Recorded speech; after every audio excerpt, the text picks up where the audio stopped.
maybe some of your colleagues in Congress. I noticed a lot of Republicans put out statements in support of the Cuban people seeking freedom. But do you think the Biden administration wants to normalize relations with the regime?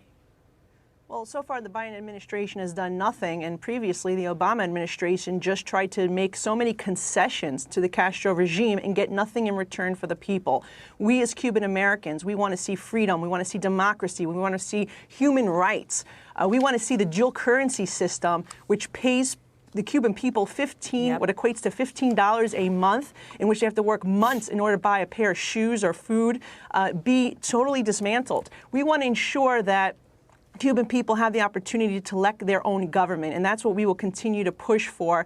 I will say this. We have a record number of Cuban Americans in Congress. There's 3 senators, and we have 7 members in the House, and we are united to push the Biden administration to help bring change, help bring democracy to Cuba for our families that still live there, and for the many dissidents who have come to the United States and just want to see freedom in their homeland, as my mother would want to see. So then, are there concrete things you would like to see them do immediately? Well, I think first and foremost, they should try to open up a dialogue to push the change for democracy. They certainly should not go back to what President Obama did and make concessions without getting anything in exchange. I think that, it's incredibly important that we do not mess this up. And I think that President Biden has a real opportunity. I know that if President Trump was there right now, he would be doing everything in his power to try to bring real change. We want freedom, democracy, free and fair elections, and of course, restoration of human rights. But really what people need to understand is that people in Cuba right now, they are starving. They don't have food. They have very difficult conditions. Those who don't have family here to help them are really in dire straits. And even those who have help from the United States of American relatives, it hardly gets to the people. And so it's very incredibly difficult.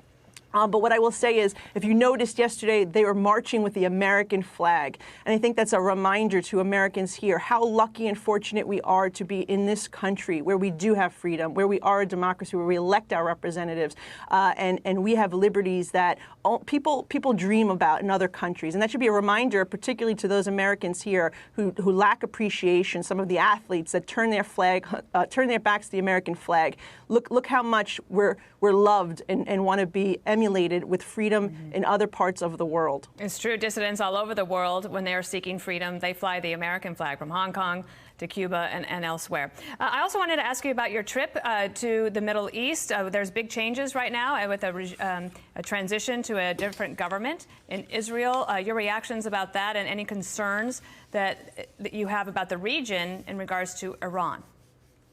Yeah, I was very proud to be part of a bipartisan coalition of Democrats and Republicans from the United States of America House of Foreign Affairs Committee that went to Israel and met with the new government. We were the first delegation to do that. It's an interesting dynamic. They have people of 8 different parties, right wing, center, and left wing, including an Arab Muslim for the first time, who have come together to form this coalition after 4 elections in just 2 years.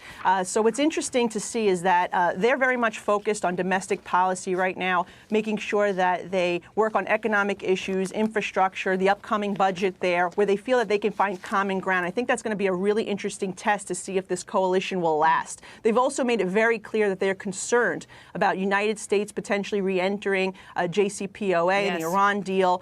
They have said very clearly they do not want us to be doing that, and certainly with the new election of that, or even though it was a sham election of the new president, Raisi in Iran, it's an even bigger concern. The United States has sanctions against him. This is somebody who's responsible for the murder of thousands of Iranians who fought for human rights and freedom there. So certainly caution to President Biden not to re-enter this deal, and make sure that there are massive changes made to make it better.